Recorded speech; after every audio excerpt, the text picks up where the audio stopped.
markana dhegaystayaal waxaad ku soo dhowaataan barnaamijkii dhaqanka iyo hiddaha iyo Axmed Faarax Cali Idaaja.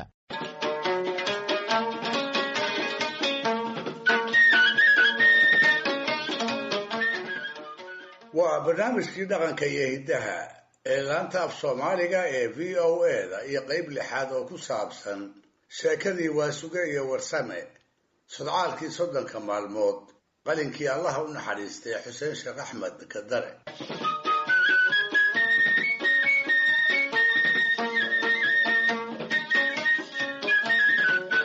qaybtii shanaad ee sheekada sidaad ku maqasheen Waasuge oo ku maqnaa xadaradii Axmediyadu waatuu habeen goor dambe ku soo noqday gurigii wiilkiisa Muuse markaasna kala kulmay wuxuusan filayn. waatuu indhaha ku dhuftay muuqaalo uu la yaabay dhalinyaro Soomaali iyo caddaan ah oo rag iyo dumarba leh. afada Muuse oo iyaba caddaan ah ayaa casho iyo caways ku casuntay. waatuu odaygii ashqaraaray markuu arkay iyaga oo laba isugu maran lana jaan qaadaya muusiga qabow ee cayaarta taangada u gaarka ah. dabadeed waatuu Waasuge cayaartii iyo farxaddii ka kala dhantaalay markuu wacdi iyo waana kala dhex dhacay isagoo markhaati ka dhiganaya masafooyinkii aakhira xusuusinta daaranaa ee Sheekh Axmed Gebyow. Muuse ooridiisa Maariya dhalinyaradii la casumay iyo Waasuge waatii la kala seexday iyadoon la isu uurfayoobeyn subaxdiina la soo toosay iyadoo la isu wada cadhaysan yahay.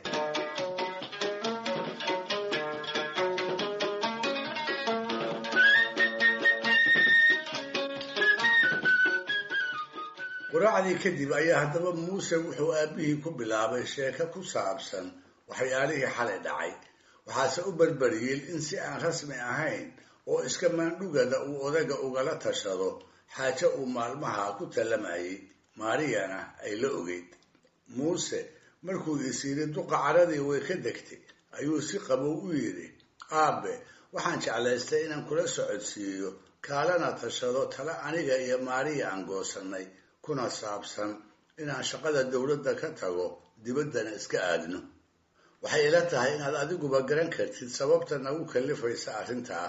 maxaa yeelay waxaan nahay dad nolol casri ah doonaya horena u bartay. waxaa intaa noo dheer mar haddaan dibadda tagno walwal kama qabno xagga shaqada. maxaa yeelay waxaan mar walba warqada ka helaa Maariya aabaheed oo ah nin warshada leh wuxuuna nagula taliyaa inaan isaga u shaqayno. markuu intaa Muuse yidhi ayuu Waasuge hadalkii qaatay kuna bilaabay, maandhow aad ayaan hadalkaaga u gartay. haddaan se dhuuxay waxaan u qaatay inaad tahay nin ka fogaanaya wuxuu waalid iyo walaal lahaa. tan labaad Muuse waan ka warhayaa oo dhalinyaradii da'daada ahayd oo aad dibadda waxa ku soo wada barateen si farxad iyo kalsooni leh ayay dalkooda uga shaqaystaan, waalidkood uga warhayaan, ugana ducaystaan. wuxuu Waasuge soo hadal qaaday wiiluu aabihii yaqiin Muusena ay wax isla soo barteen. Muuse oo hadalkii duqa u adkaysan waayey ayaa inta si carab ku jirto uga dhexgalay ku yidhi, aabe marna ha ka baqin anigoo nool inaad dhibaato la kulantid.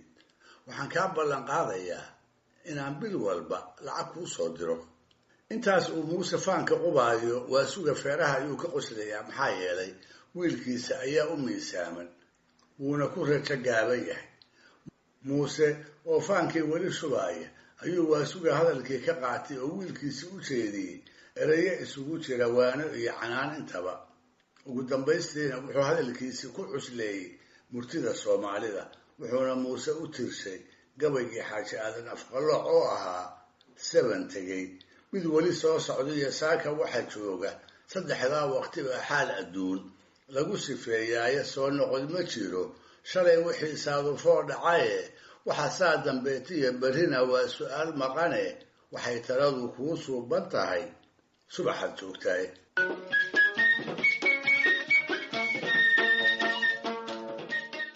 markuu wada hadalkii heerka gaaray ayuu Muuse iska dhigay nin waanadii qaatay. Waasugana wuu ku farxay inkastoo uu shaki weyn ka qabay.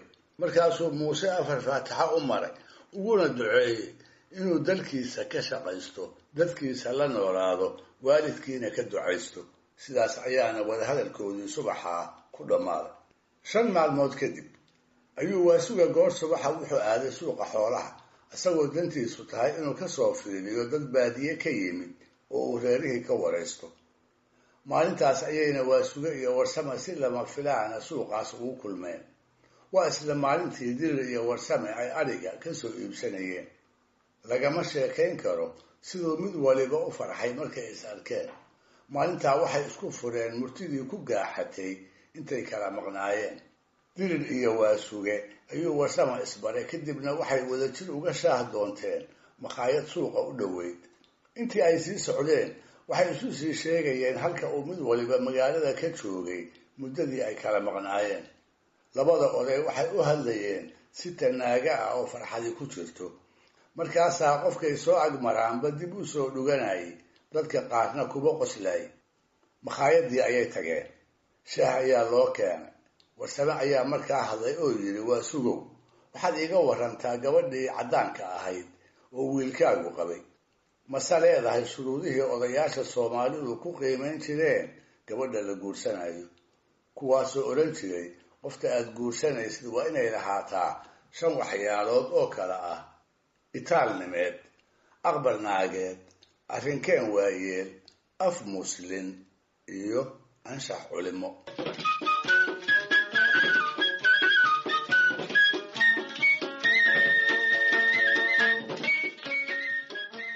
waasuge oo warsame u jawaabaya ayaa inta shaahii ka baday oo koobkii dhigay ku yidhi, wallaahi warsamow, haddii aan dembi iska dhowro, gabadhu waa qof aad u qurux iyo caqli badan, sida la sheegayna cilmiga gaalada aad u taqaan.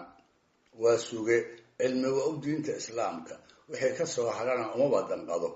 laakiinse warsamow, isagoo hadalkii sii watay ayuu yidhi, waxyaalo badani waa ka dhiman yihiin. waadna og tahayo soomaalidu waxay ku mahmaahdaa, dad maceeb la'yahay lama yidhaahdee macayntaa baa la yidhaah. haddaba warsamow, haddaan si tifaftiran kuugu warramo waxyaalaha gabadha ka maqan, waxaan ka soo qaadi karaa, bal mar waayo ma tukato, mar kale waayo ma taqaan sida bunsaruurka loo dugo. haddiise aan tixgeliyo heshiiska iyo kala dambaynta iyada iyo ninkeeda, waxaanba is idhaahdaa kuwanu waa reer jannaadkii la sheegayay. sheekadii oo halkaa maraysa ayuu warsame mahmaah gaaban inta hadalkii ku tuurtay wuxuu yidhi, waa sugow, sideedaba waxaa la yidhi isqadaris oo iskuma dagaalo. waa sugo oo halkiisii hadalka kasii watay ayaa yidhi, si kale kuma garatide, marmar muuse ayaa cuntada kariya. markaasaan ku xusuustaa mahmaahdii ahayd, rag waxaa u wanaagsan nin tolkii u nacas ah oo raganimadiisa aan ku tijaabin, shisheeyaha u nacab ah oo ay ka baqaan, reerkiisa u naaga oo aan danihiisa iska weynaysiin. warsame wuxuu aada ula yaabay markii loo sheegay afadii oo iska fadhiida ayuu ninkii cuntada karinaya. waxaa maskaxdiisa hantiyey siday soomaalidu ragga iyo dumarka ugu qaybiso hawsha hadalka iyo hilibka. isagu wuxuuba eedda saarayaa maariya oo ula muuqatay inaysan ahayn haweeney gaari ah. wuxuuna usoo qaatay oraha murtigeedii ahayd, ilaahow 5 waad uuntaye maxaad 5 uga dhigin? geesi waad uuntaye maxaad bir uga dhigin? fulay waad uuntaye maxaad baalal ugu yeelin? deeqsi waad uuntaye maxaad maalqab uga dhigin? bakhayl waad uuntaye maxaad sumad ugu yeelin? basarina waad uuntay ee maxaad koor ugu xidhin? dhegaystayaal, barnaamijkii dhaqanka iyo hidduhu maanta halkaa ha inoo joogo. waa inoo toddobaadka soo aadan iyo qeyb 7 sheekadii waasuge iyo warsame sodcaalkii 30 maalmood hadduu eebba idmo.